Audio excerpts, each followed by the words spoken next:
Hello, ladies and gentlemen, and welcome back to the Sacred Space with me, your host, Preetha Lal, as we spend some time reading the book Eternal Values for a Changing Society by the late Srimad Swami Ranganathananda.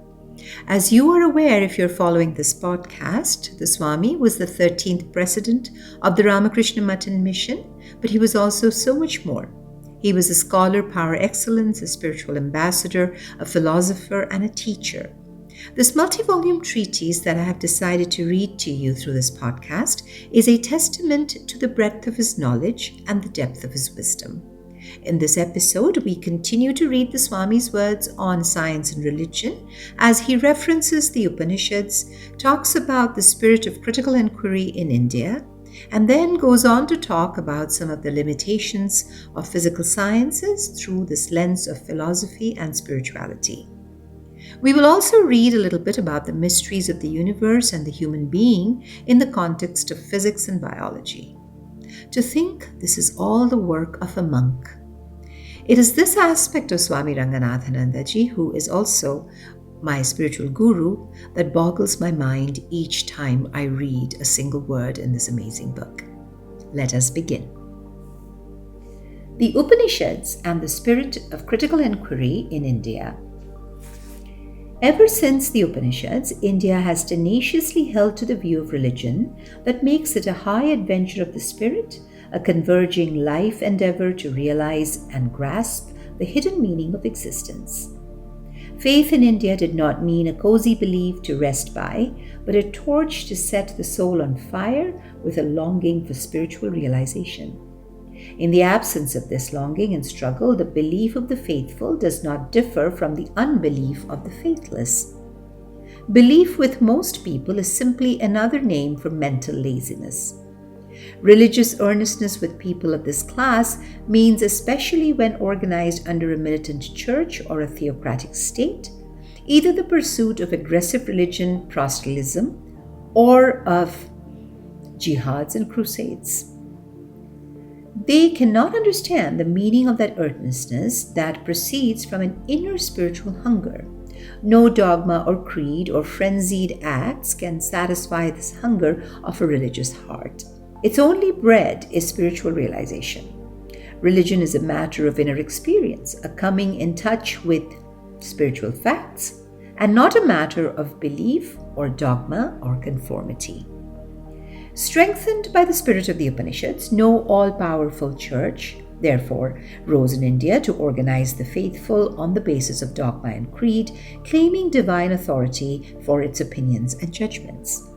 No such authority could thrive where religion was expounded as a quest and not a conformity. A spiritual view of religion, as different from a creedal or dogmatic view, makes religion not only cultivate a spirit of toleration, questioning, and inquiry in its own sphere, but also foster in it every other department of life. The Bhagavad Gita declares that a spirit of inquiry into the meaning of religion takes an aspirant beyond the authority of the words of scripture and mandate of tradition. He becomes an experimenter himself instead of remaining a mere believer.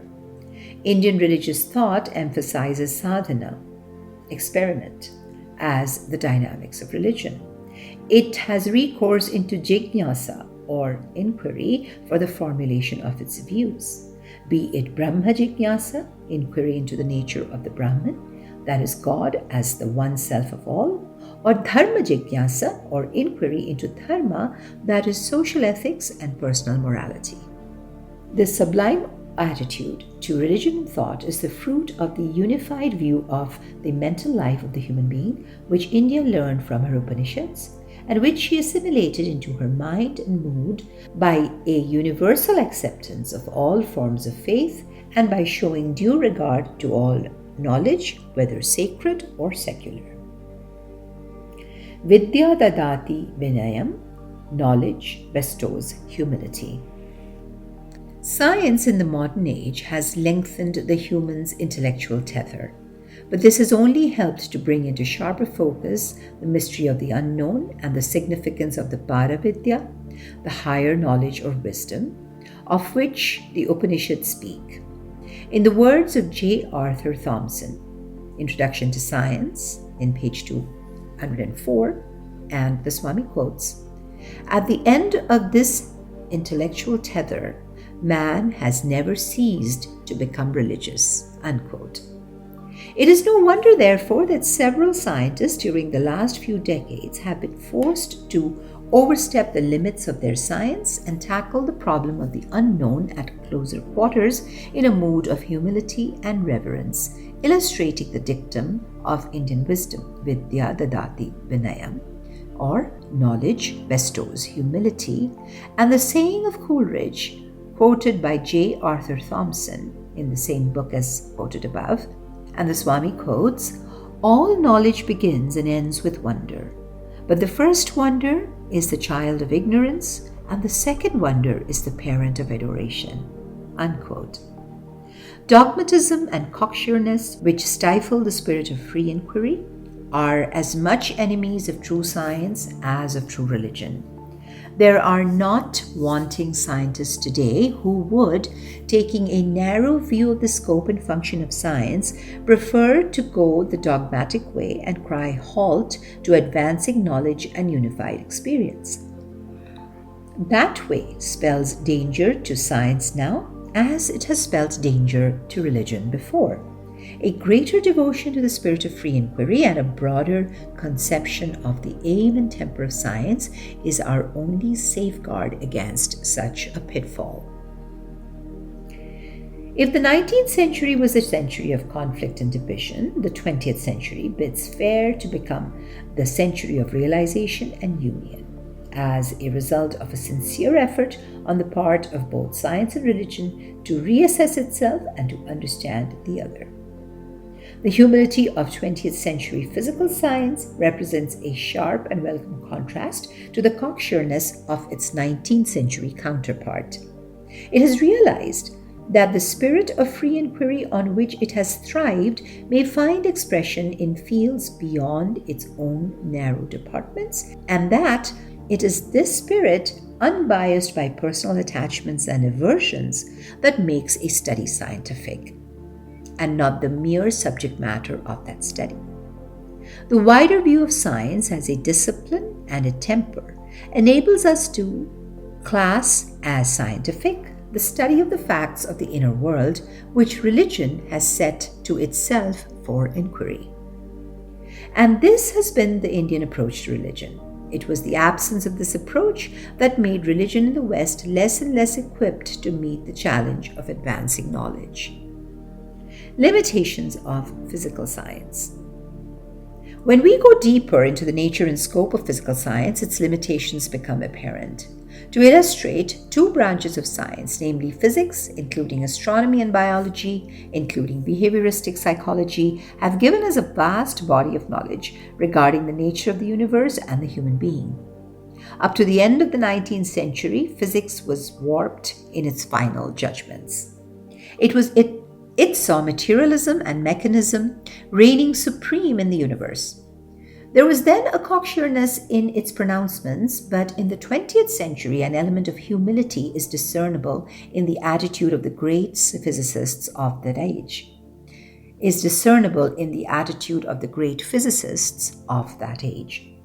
In the 19th century, the knowledge of the physical world was not deep enough, and scientists looked only at the surface of things. But along with the discovery of such facts as radioactivity and insight into the nucleus of the atom, the realization has come that there is a severe limitation placed on our knowledge regarding the truth of the external world. Science owns today that it deals only with the appearance of things and not with the reality behind these appearances. Some of the greatest of the modern physicists tell us that what science has revealed to the world around us is only the outer aspect of things. Behind this observable universe, there is an unobservable universe as well as the observer himself. This is the great confession of the limitations of physical science and its methods. Science is dealing with the phenomena revealed by the senses or by apparatuses helpful to the senses. But these senses reveal so little, and what they reveal only tells us that there are realities behind the sense world determining it and controlling it. The science of physics restricts itself to the understanding of the observable part of the universe and to controlling its energies for the use of the human being. A similar situation obtains in the science of biology. In the last century, it was cocksure about its pronouncements. By a study of the different aspects of the phenomena of life, it arrived at the great theory of evolution, from which it drew certain conclusions influenced by the mechanistic materialism of contemporary physics, which directly led to the form of materialism that equated the human with the animal and both to a machine. Today, scientists tell us that they were not happy, titles that Darwin chose for his famous books, The Origin of Species and The Descent of Man. Sir Julian Huxley suggested that these could have been more appropriately titled The Evolution of Organisms and the Ascent of Man. But then these books appeared at a time when a fierce controversy was going on between emerging science and the entrenched Christian dogma of supernaturalism, upholding the human as a special creation of an extra-cosmic God. And this had an impact even on the choosing of the titles of great scientific books. The science of physics, with its thoroughgoing materialism and mechanistic determinism, and the science of biology, with its newly discovered evolutionary theory and its domination by the general materialistic outlook of science and scientists of the age, helped to shatter 19th century people's faith in the view that religion and spiritual values that was presented to the West as supernatural and anti-science. The limitations of physical science admitted by many modern scientists themselves proceed from the adjective physical, but science itself is not limited similarly.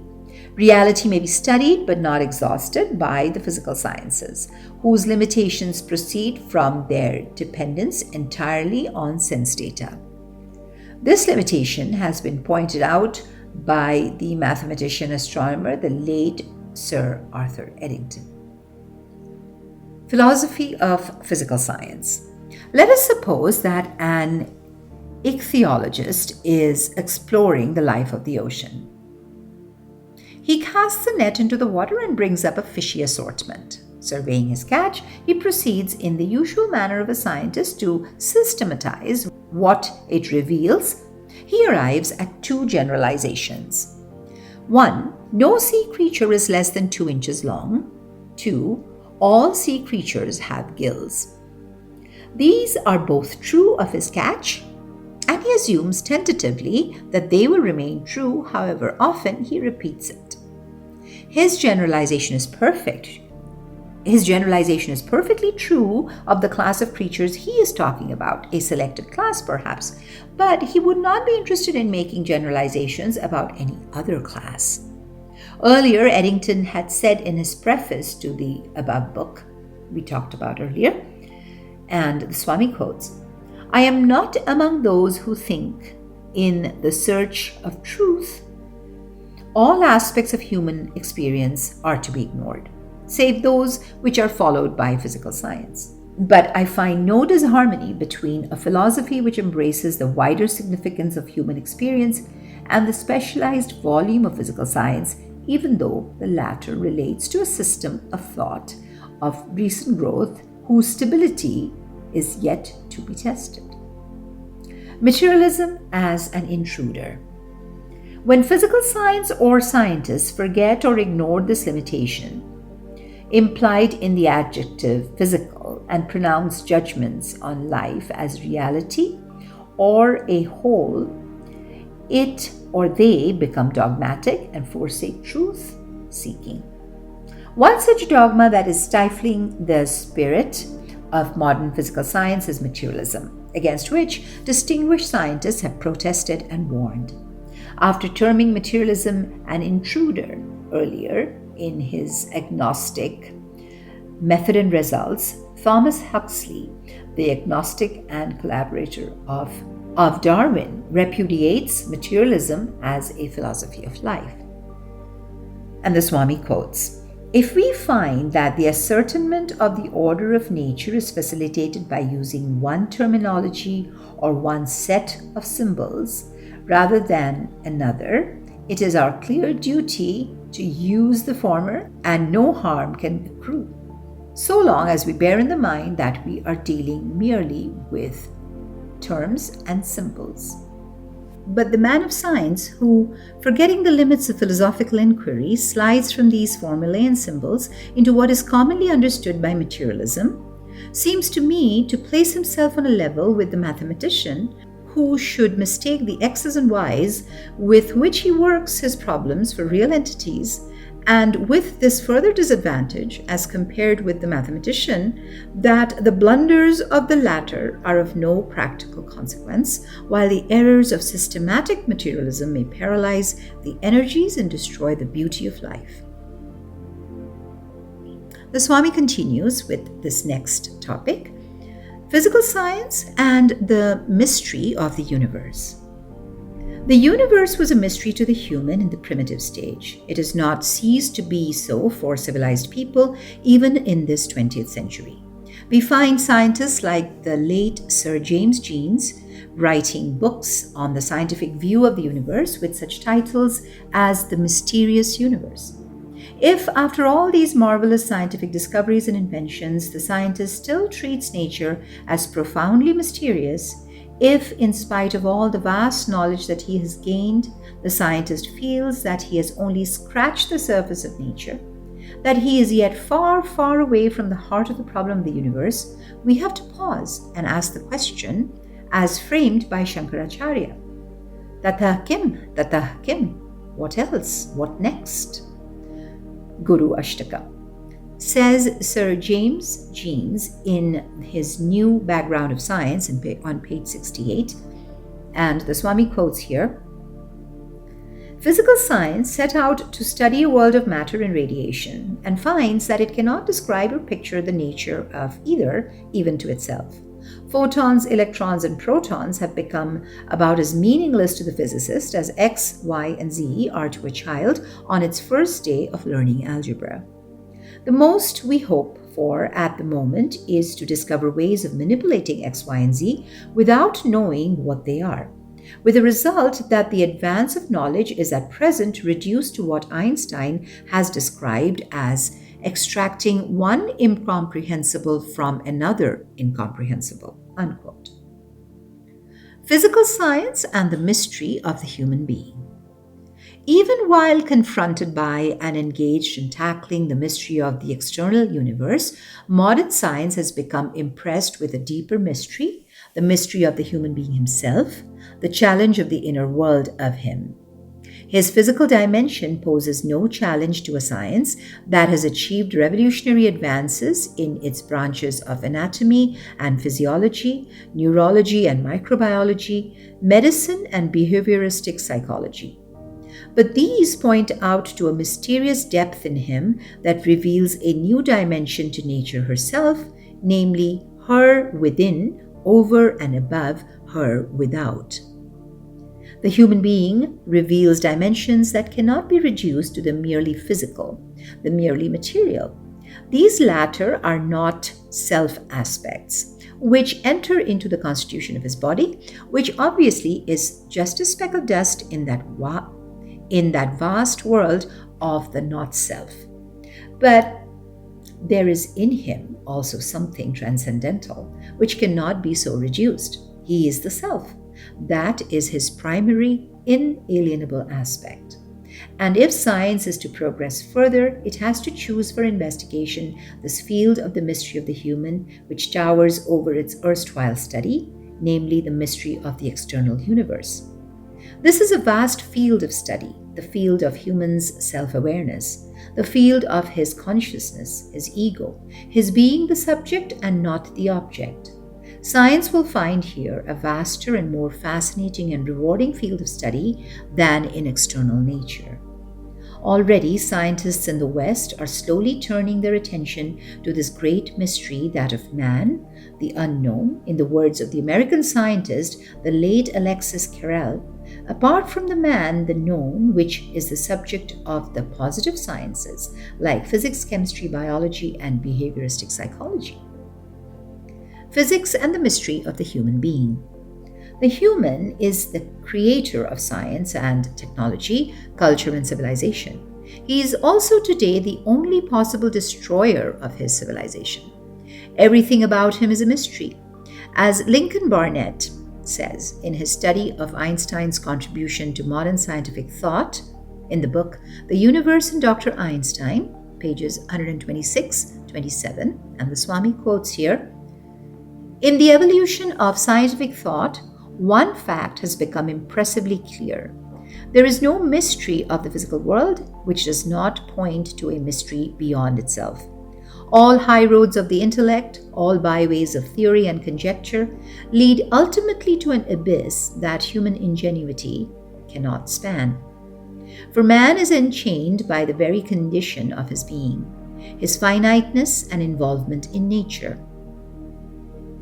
The further he extends his horizon, the more vividly he recognizes the fact that, as the physicist Niels Bohr puts it, quote, we are both spectators and actors in the great drama of existence, unquote. Man is thus his own greatest mystery. He does not understand the vast veiled universe into which he has been cast, for the reason that he does not understand himself.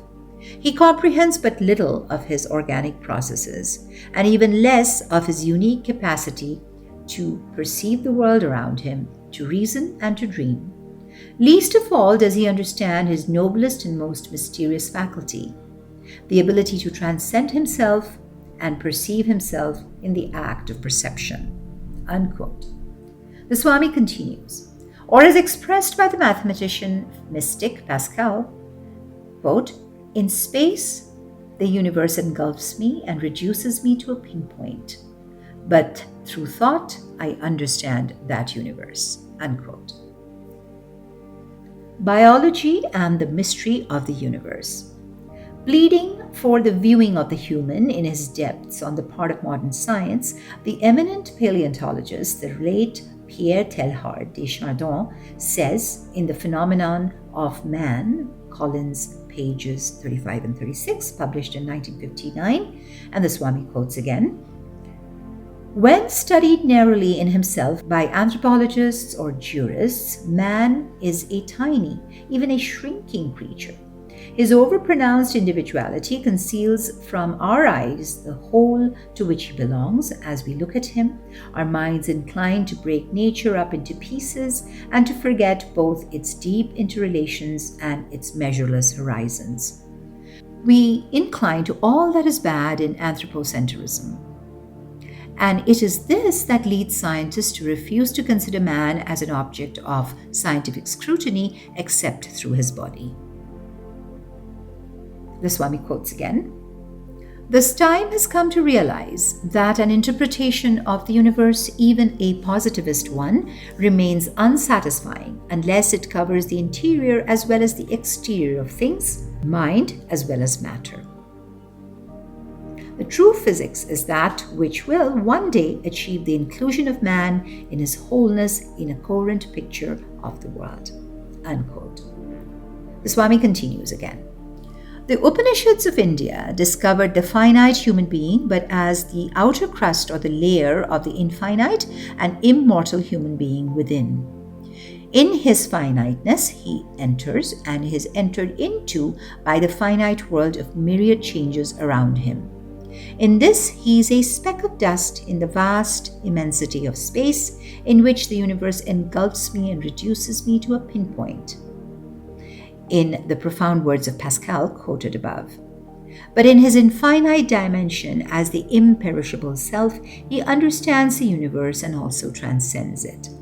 The tremendous dimensions of this inner aspect of the human being, and through him, of his environing universe, are slowly dawning on modern scientific thought, asking the significant question, quote, Up to now, has science ever troubled to look into the world other than from without? And Chardon proceeds to say, in the eyes of the physicist, nothing exists legitimately, at least up to now, except the without of things. The same intellectual attitude is still permissible in the bacteriologist, whose cultures, apart from substantial difficulties, are treated as laboratory reagents. But it is still more difficult in the realm of plants. It tends to become a gamble in the case of a biologist studying the behavior of insects or coelenterates. It seems merely futile with regard to the vertebrates. Finally, it breaks down completely with man, in whom the existence of a within can no longer be evaded, because it is the object of a direct intuition and the substance of all knowledge. The world outside, the Swami continues, as much as most people in India itself do not yet know that it was the higher part of what Julian Huxley terms a science of human possibilities that India developed ages ago in her Upanishads and the Gita, and has continued to foster up to our own times as Vedanta and Yoga, as the Adhyatma Vidya, the Vidya, science of human being in depth. The science and technique of a comprehensive spirituality encompassing action as well as contemplation. Indian philosophy sees no conflict between physical science and this science of spirituality, between man, the known, man, the unknown, between the physical human and the spiritual human. And Chardon concludes, and the Swami quotes here again, it is impossible to deny that deep within ourselves an interior appears at the heart of beings, as it were, seen through a rent. This is enough to ensure that in one degree or another, this interior should obtrude itself as existing everywhere in nature from all time. Since the stuff of the universe has an inner aspect at one point of itself, there is necessarily a double aspect to this structure, that is to say, in every region of space and time. In the same way, for instance, it is granular, coextensive with there without, there is a within to things. It is high time that our people today, particularly our teachers and students, turn their critical attention, interest, and inquiry and direct their searchlight of research into this fascinating and rewarding constituent of their hoary national tradition, into the mystery of this inner dimension of nature revealed in nature's unique product, namely the human being. If the human does not acquire the strength of spirituality from within, he will have to depend more and more on external sources for stabilizing himself. Such external dependence for clinical purposes occasionally is understandable. But to make it the normal pattern of human life is to drain human life of all spiritual values and to surrender human destiny to social engineering research or techniques such as of molecular biology and convert human society into an animal farm. That such dismal possibilities are there before people due to wholesale dependence on physical sciences and technology is revealed in the recent books with grim titles like The Biological Time Bomb by G. Ratteray Taylor. The science that will do so will cease to be science and become nay-science. As we advance into this inquiry and research into our tradition, we shall get an increasing grip on the human situation in our country through the reformulation and implementation of educational goals and processes in the light of our own philosophy of the human being, whereby a happy synthesis of physical sciences with the science of spirituality will be achieved, resulting in total human enrichment, external as well as internal, quantitative as well as qualitative. Says the great neurologist Sir Charles Sherrington in his book Man on His Nature, and the Swami quotes Sir Charles, "Today, nature looms larger than ever and includes more fully than ever ourselves. It is, if you will, a machine, but it is a partly mentalized machine, and in virtue of including ourselves, it is a machine with human qualities of mind. It is a running stream of energy, mental and physical, and unlike man-made machines, it is actuated by emotions, fears and hopes, dislikes, and love." Thank you, ladies and gentlemen, for your time and presence here today. Next episode, we will continue where we left off today and read the Swami's thoughts on evolution, both organic and psychosocial, and also the evolution of knowledge into wisdom. But more on all of that next time. For now, I take your leave. This is your host, Preetha Lal. Namaste. You were listening to Eternal Values for a Changing Society by the late Srimad Swami Ranganathananda. Until next time, I wish you well. I will talk to you soon. Thank you.